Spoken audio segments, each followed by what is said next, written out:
All right, we're in the middle of September. Well, close to the middle of September, and it's about that time for me to revisit the current GPU prices. Yeah, it's not exactly the middle of the month, but I'm going out of town for the weekend, and I wanted to get this done for you guys so that you guys can at least have some of the information out there.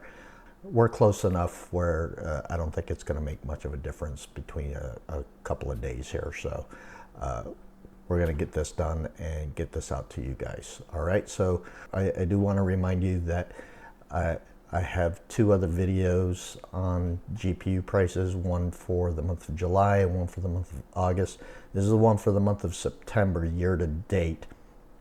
But you do want to take a look at least one of those videos, if not both of them, for a couple of reasons. One, it's so that you can better understand what you're looking at on the charts I'm about to show, and at the same time it gives you a finer idea of what the trend lines are starting to look like over the course of the year. All right, and we are getting close to Black Friday and Christmas time and all that stuff. So I do expect the prices to change, but it's not going to change the way you think it's going to change. And we're going to talk about that here. So let's get started.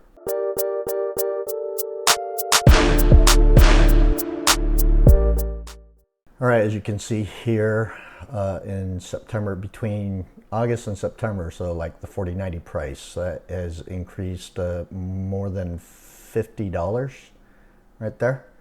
And again, just to be clear, this is an average of a few different 4090s. Same thing with all of these GPUs. They're going to be the average of multiple models so that you get a more accurate picture of what value you're getting for your dollar versus the performance that we're about to take a look at after this. All right. So going back to the 4090, went up in price, so it's up and down, up and down. May and June were the toughest months. The first 3 months of the year and April were the best months, but September is starting to head in the wrong direction. But if you remember what I told you guys in the last video, so what they're going to do is they're going to fool around with the prices. They're going to go up, they're going to go down, but they're going to mostly go up little by little here and there, so that when they do go on sale during Black Friday time frame, it looks like that they're on sale, but they're not. They're really not. Okay, and I'm going to prove that to you come Black Friday time frame when we take a look at these prices. Hopefully, I'm going to be proven wrong, but I don't think I'm going to be. All right, so 4080 Super went down by about $1, so not a lot of change there. 4070 Ti Super went up a little bit, $7. 4070 Ti went up by about $7. 4070 Super went up by about $7. The 4070 went down a little bit. It went down by $9. 4060 Ti went up by $10. The 16 gig version, the 4060 Ti 8 gig version went down by $4, and 4060 went up by $4. All right, so AMD GPUs, that went down a decent chunk. It went down $24. So that's something to take a look at there. 7900 XT went down by about $15. 7900 GRE went up by a couple of bucks. 7800 XT went down by $6, it looks like. 7700 XT went up by $5. 7600 XT went down by $4.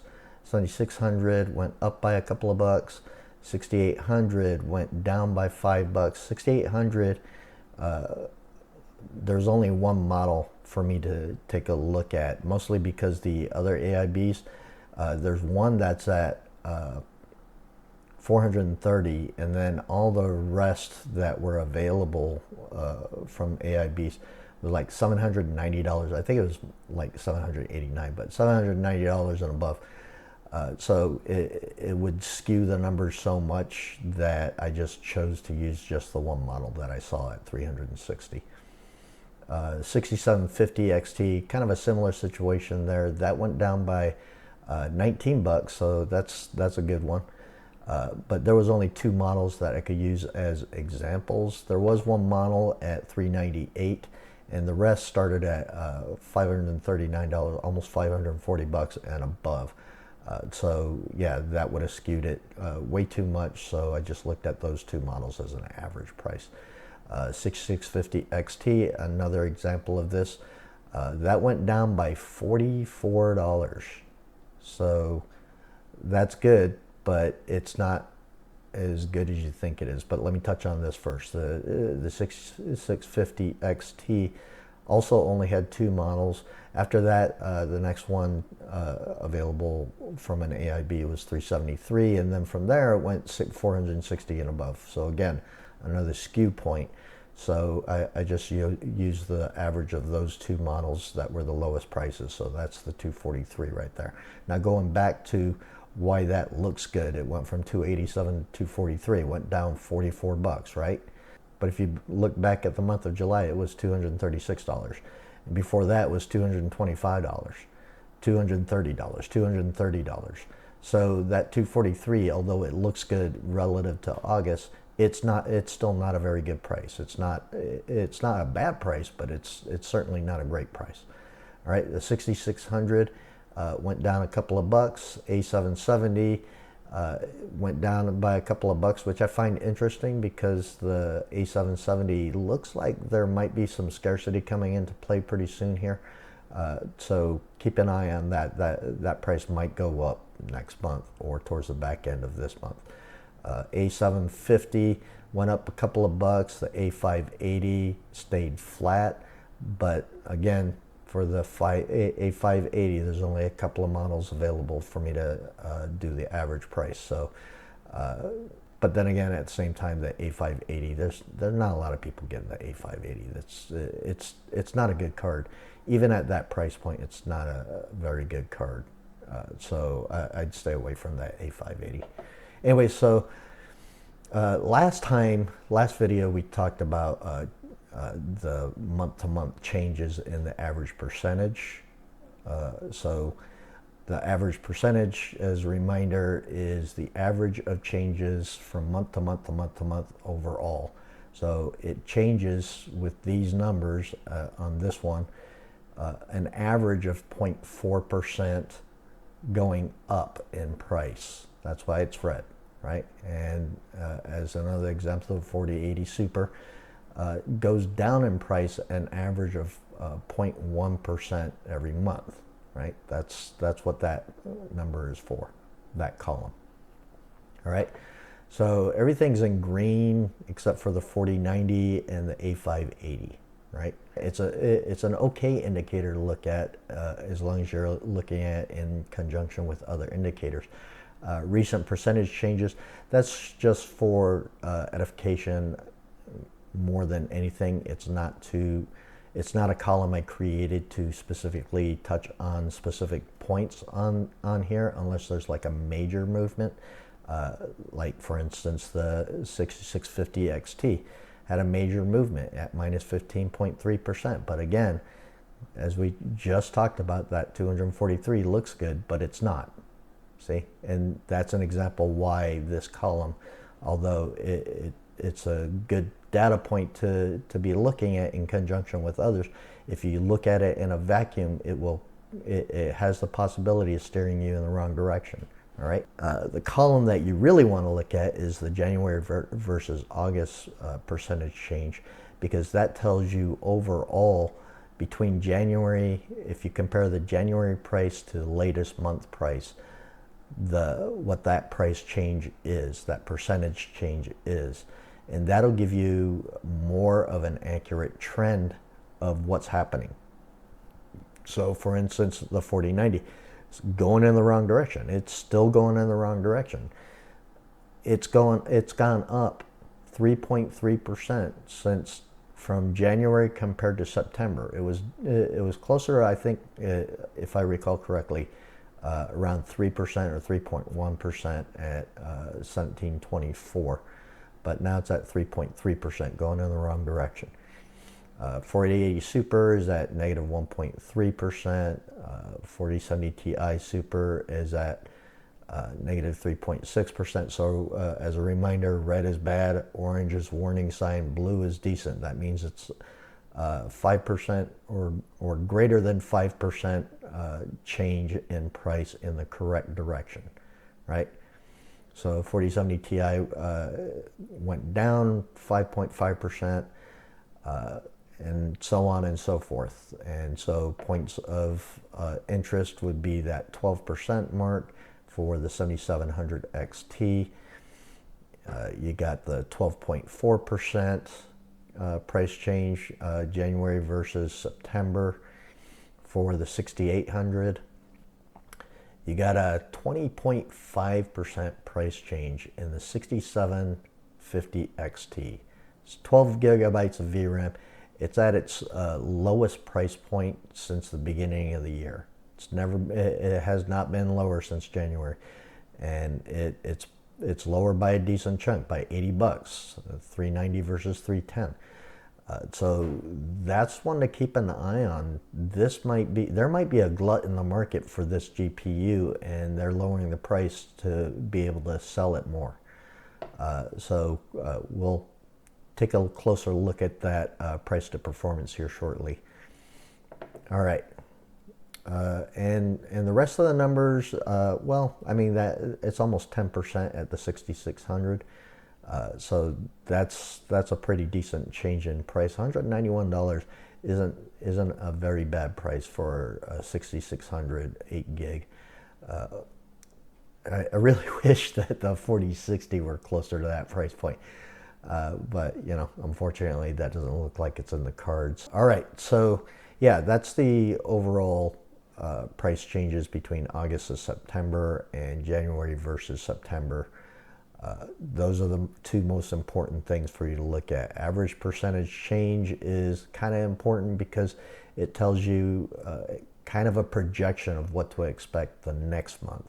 If it's averaging a 0.4% price increase month over month for 8 to 9 months, then you're probably going to get roughly about another 0.4% price hike in October. I could be wrong. Maybe they'll start bringing the price down, moving in, especially if they make an announcement for the 50 series. Who knows? But as it stands right now, that's what the trend is. That's what this column is for. All right, so let's take a look at the price to performance. All right, and just as a reminder, this is based off of right here, Tom's Hardware. Tom's Hardware had done a hierarchy of GPUs article, and there'll be a link down below in the description for it if you want to take a look at it. All right, and here's that chart. Okay, and shortly here we're gonna compare these numbers over here to the numbers that came out for the month of August. All right, so as you can see here, no surprise there, 4090 across the board is in the red. And just about everything in this column over here for 4K is in red with some orange here and some orange there. And just as a reminder, what I did here was anything below $4 a frame is going to be in green. Anything from $4 to $6 is going to be in yellow. Anything from $6.01 to $8 a frame is going to be in orange, and anything above $8 a frame is going to be in red. All right. And again, as a reminder, these are my measurements that I use to evaluate these GPUs. This is not the end-all be-all for these GPUs. I feel like the prices that I use per frame was a fair cost per frame to measure it by on whether it's green, yellow, orange, or red. But if you feel that the price should be lower or higher depending on the GPU and the resolution that you're playing at, then by all means, just look at the numbers. Don't necessarily pay attention to the colors. All right. Okay, so on the 1080p side, we've got a decent amount of green on the AMD. All of the Intel GPUs are in the green, but there's a caveat there I'm going to get to here shortly. The 4060 Ti 8 gig and the 4060 8 gig are in the green right here. 4060 Ti 8 gig is starting to get close to, uncomfortably close to that $4 a frame range, so just be wary of that. And then everything else on the 40 series is in yellow, orange, or red. I'm still kind of a fan of the 4070 Super, although the 4070 is kind of beating it in 1080p. 4070 Super is beating the 4070 and the 4060 Ti 16 gig in 1440p, and it's also doing that same thing in 4K. So I'm still kind of a fan of 4070 Super.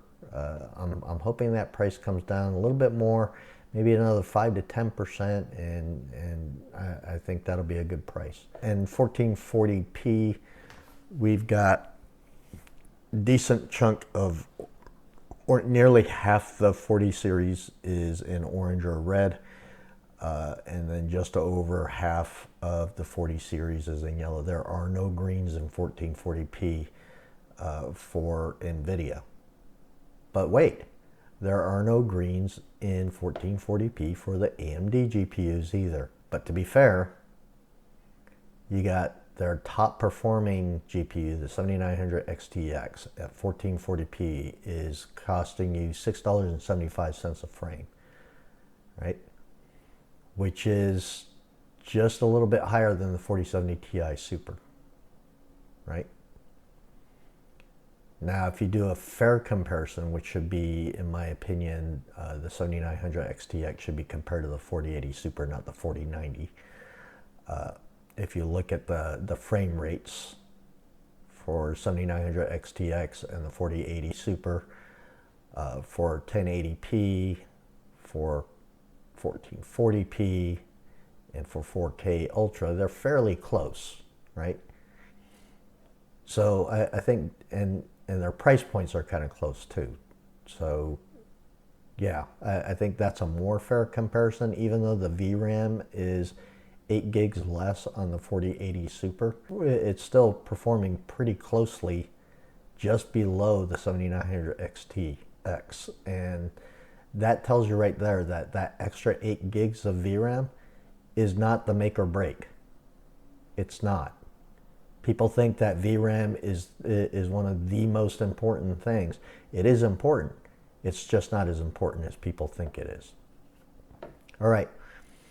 So yeah, going back to the 7900 XTX, we're at orange, orange, and red.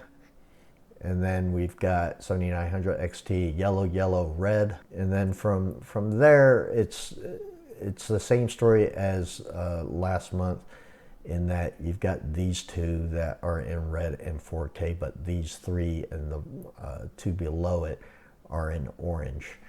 So I find that interesting. I don't think the 7600 XT nor the 7600 is the value that some people might say it is.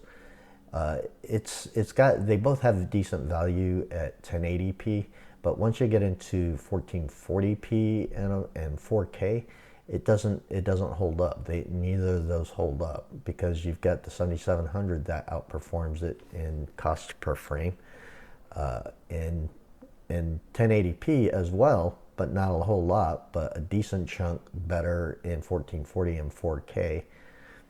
And you certainly have a better performance in 1440p and 4K for the 7800 XT versus the 7600 XT and the 7600. So, I don't think these two GPUs have the value that some people might like to think that there is. All right.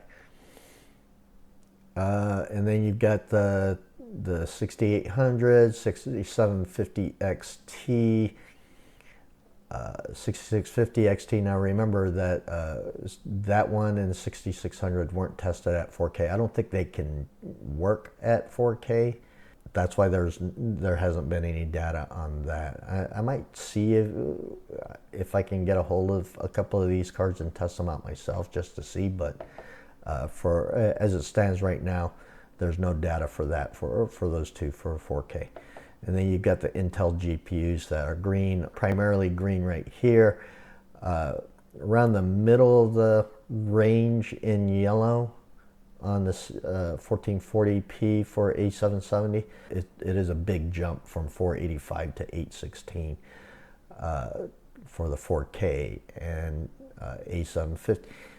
A750 is big jump. A580, pretty decent jump. So yeah, and that's primarily driven by how low the FPS goes in 4K for these three GPUs. So yeah, the prices are good, but the performance are reflective of the price. So they still got some work to do. Hopefully the Battle Mage, when it comes out, is going to be a big jump in performance versus the ARC series. All right, and so these are the numbers right here that has the halo of white around it. This was the numbers that came out for cost per frame as of August 15th, and then these are the numbers that we just went over for September. And so as you can see, the 4090 cost per frame went up because the price went up by about like 50 bucks. So there you go. You've got some upward movement here in the 4080 Super. You've got a little bit of downward movement. And this is all reflective of the price changes between August and September. So, you know, if the price goes up between August and September, then the cost per frame is going to go up. If the price goes down, then the cost per frame is going to go down. It's directly relational, right? So yeah. So these are the overall results. Right, so the 6750 XT was the one that is at its lowest price year to date. Started off the year at 390, and it's pretty much steadily worked itself down for the most part throughout the year, and now it's sitting at 310 average price. And so yeah, the cost per frame on 1440p for that 6750 XT is almost in green. It's like right on the edge right there, right? And so yeah, it's got some value there. I mean, that has some value there. At 1080p, you've got 102.9 frames per second on 1080p Ultra. At 1440p Ultra, it's at 77.2, and at 4K, it's at 42.8. Certainly playable at 42.8. Certainly playable, more than happily playable at 77.2, right? So there's some value there, right? The other one that we had concern with was 6650 XT. But again, there's no 4K data for that particular GPU. This is the card that shot up in price to $287 on average for the month of August, and now it's back down to $243, which is around the middle of the road for its pricing month to month to month over the course of the year. So it's not a great price by any means. It's an improved price from what it was last month. But I don't know what's going on with that GPU. If it were me, I would stay away from that GPU for a few reasons. One, you don't know where that price is going to go by the time you're ready to buy it. So if by the time you're ready to buy it, it shoots up, then you're going to pay a premium for it. And so then why not look at a higher end card? If it goes down in price, then yeah, you get a screaming deal, but is it the right deal, or is it going to go down even further? And then after you get it, if the price goes up, then you feel lucky, but at the same time, the performance isn't, all that stellar. And if the price goes down after you buy it, then you're going to feel like you got cheated. Yeah, I mean, there's really no way to win with the 6650 XT as far as the price variances go. So I just stay away from it until you see a little bit more stabilization there. That's primarily what I wanted to talk about for the month of September. I'm not happy with the direction that things are going as far as the prices go with the GPUs. I still think they're playing the mind game with the general public in that they're going to raise up the prices, maybe lower them here and there a little bit, and then raise them back up again and keep raising them a little here, a little there, a little here, a little there, until they're ready to put them on sale for Black Friday and Christmas time, so that it looks like they're going to go on sale, and because of that, more people buy them. So just be aware of that. If it were me, I would wait for the rollout of the 50 series and then see what the market does, right? And then use these charts to figure out whether or not you want the 40 series card, or the upper end or mid-tier AMD cards, or even the Intel cards. Personally, I wouldn't get the Intel cards. Maybe I'd get the A770, but it's the performance is just kind of lacking. I believe a few people have tested out the A770 in Black Myth Wukong, that it had a problem, but maybe I'm misremembering it. Maybe it was a Space Marine. But one of those two games, the A770 did just superbly poorly at. Anyways, thanks for joining me. If you got questions, or if you want some advice, or if you got suggestions for the video moving forward, because as you can see, I'm going to probably be doing this every month, once a month, to update you guys on prices. So if you got suggestions on what else you'd like to see, or if you'd like to see less of something in the charts, or if you want me to talk about specific points, specific columns and the data within those columns, just let me know. Tell me down in the comments below, and come down there and talk to me. I'll do my best to respond to as many as I can in a timely fashion. So thanks for watching, and I'll see you in the next one.